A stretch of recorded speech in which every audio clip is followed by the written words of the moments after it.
Manus Henna and Black Expert వాడండి. నమస్తే రమగారు. నమస్తే చే రమగారు, మనకి చొల్లంగి అమావాస్య అని చూసానండి క్యాలెండర్లో. సహజంగా మనం ఎప్పుడు ఇంతవరకు మాట్లాడుకోలేదు. అందరూ చేస్తారా అని ఒక అనుమానం కూడా వచ్చింది నాకు. అంతే అంతే అసలు అంటే దానికంటూ కొన్ని పద్ధతులు ఉంటాయి కదా రమగారు.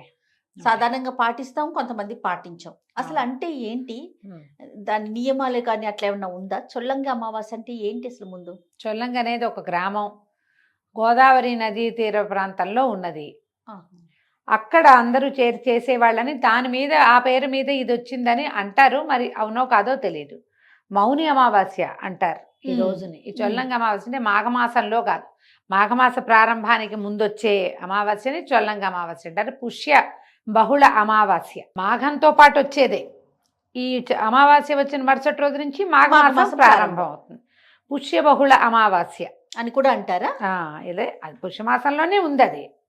అయితే ఈ చొల్లంగి అమావాస్యని ఏ అమావాస్య అయినా జయ తర్పణాలు విడవటం, నదీ స్నానము లేదా సముద్ర స్నానం చేయటం, కొన్ని దానాలు ఇవ్వటం, అంటే వెదర్ని బట్టి, వాతావరణాన్ని బట్టి, సీజన్ ఋతువుని బట్టి కొన్ని దానాలు ఇవ్వటము విశేషంగా చేస్తారు. చొల్లంగి అమావాస్యకి నువ్వులు దానం చేయటం విశేషం. ఉసిరికాయలు దానం చేస్తారు. అవునండి.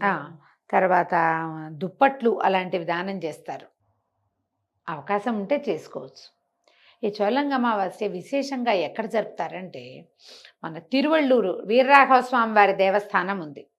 ఇది తమిళనాడు బార్డర్లు అలా అనుకో. మనకి తిరుమల నుంచి తిరువళ్ళూరు వెళ్ళొచ్చు. లాస్ట్ టైం మేము వెళ్ళామని చెప్పే కానీ వైద్య వీరరాఘవ స్వామి ఉంటాడు అక్కడ.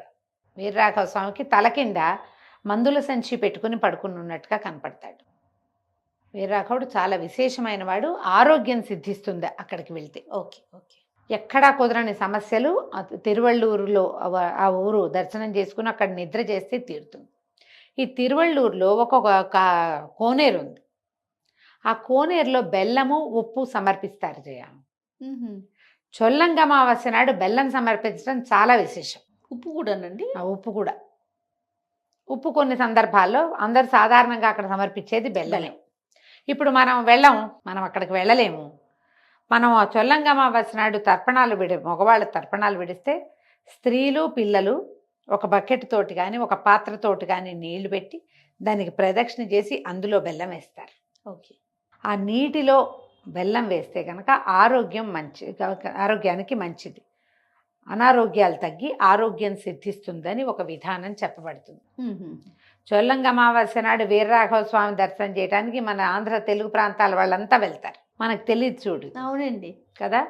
మా పాఠంలో సౌందర్యలహరి క్లాస్ ఉంది కదా, క్లాస్లో సామ్రాజ్యం గారని ఉన్నారు పెద్దవారు. ఆవిడ చెప్పారు చొల్లంగి అమావాస్యకి మేము వెళ్తాము అని.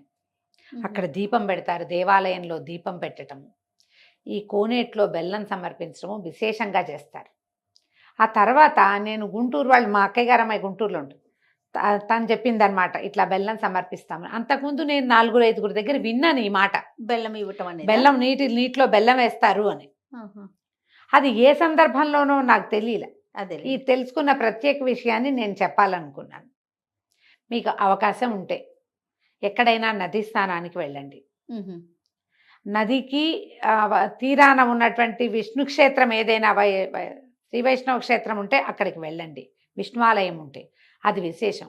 ఎక్కడైనా కోనేరు కొలను ఉంటే చిన్న బెల్లం గడ్డైనా అక్కడ సమర్పించండి.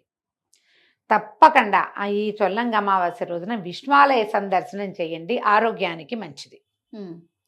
తర్పణం విడిచే పద్ధతులు ఉన్న వాళ్ళు తర్పణం విడవండి. నువ్వులు దానం చేయండి. నువ్వులు దానం చేయటానికి మీకు మనిషి దొరకపోతే నువ్వులతో చేసిన ఏ పిండి వంటని దానం చేసినా సరిపోతుంది, పనికొస్తుంది. అలా విశేషంగా చెప్తారు. మీరు ఏ అమావాస్యకైనా ఇదే విధానం. అమావాస్యలు ఎట్లా తెలుసండి? తెలుగు క్యాలెండర్ ఇంట్లో చూసుకుంటే సరిపోతుంది. మీరు ఏవేవి పర్వదినాలు పాటించాలనుకుంటారో ఆయా పర్వదినాలను గుర్తుపెట్టుకుంటే సరిపోతుంది కదా. అవునండి. ఇలా ఆలోచించండి. ఈ చొల్లంగి అమావాస్య మర్నాటి నుంచే మాఘమాసం ప్రారంభం అవుతుంది. మాఘమాస ప్రత్యేక విధులు కొన్ని ఉన్నాయి, అవి మళ్ళీ చెప్పుకుందాం మనం. తప్పకుండా రమ్మగారు. నమస్తే.